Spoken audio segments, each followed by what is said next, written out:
আসসালামু আলাইকুম। এবার শীতে চলে গিয়েছিলাম রস খেতে রাজশাহীতে। তো এখন বলতে পারেন রাজশাহীতে কেন গিয়েছিলাম রস খেতে।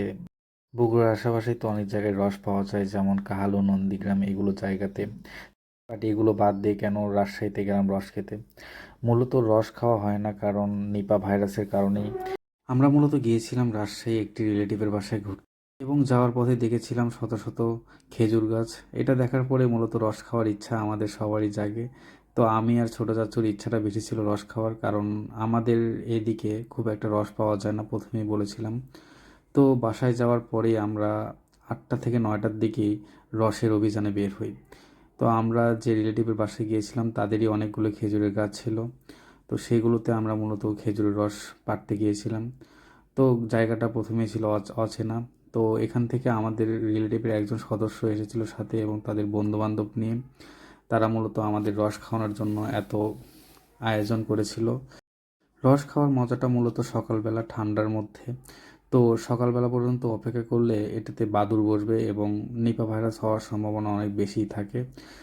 এই জন্য আমরা রাতের বেলায় খাওয়ার ডিসিশন নিয়েছিলাম, কারণ বাদুড় এই টাইমে খুব একটা আসে না। আর এখানে এরা বলতেছে এখানে বাদুড়ের সংখ্যা অনেক কম, কারণ এখানে শত শত খেজুরের গাছ। বাদুড় সবটাতে নষ্ট করতে পারে না, বা খুব একটা নাই এগুলো। তাও আমরা অতটা রিস্ক নিলাম না, কারণ এখানে ফ্যামিলির সবাই খাবে।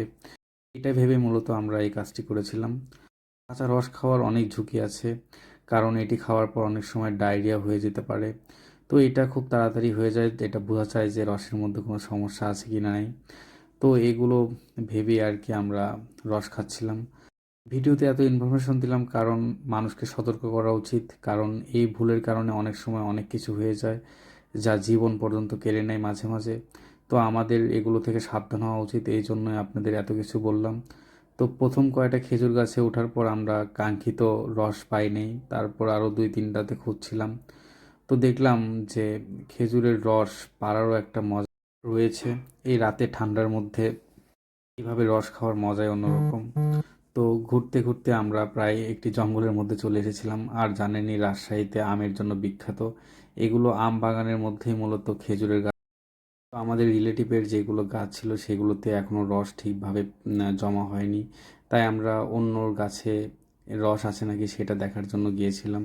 তো আমি তাদের বললাম যে তাদেরকে বলা উচিত যে তাদের গাছ থেকে আমরা রস পাড়ছি। তারা বলল যে এখানে সবাই আমার আত্মীয় স্বজন, যেমন ফুবা, খালু, তাদেরই গাছ, তো বলতে হবে না। তো কালকে সকালে বললেই হবে। তারপর আমরা মোটামুটি রস পাড়ার পরে বাসার দিকে যাচ্ছিলাম।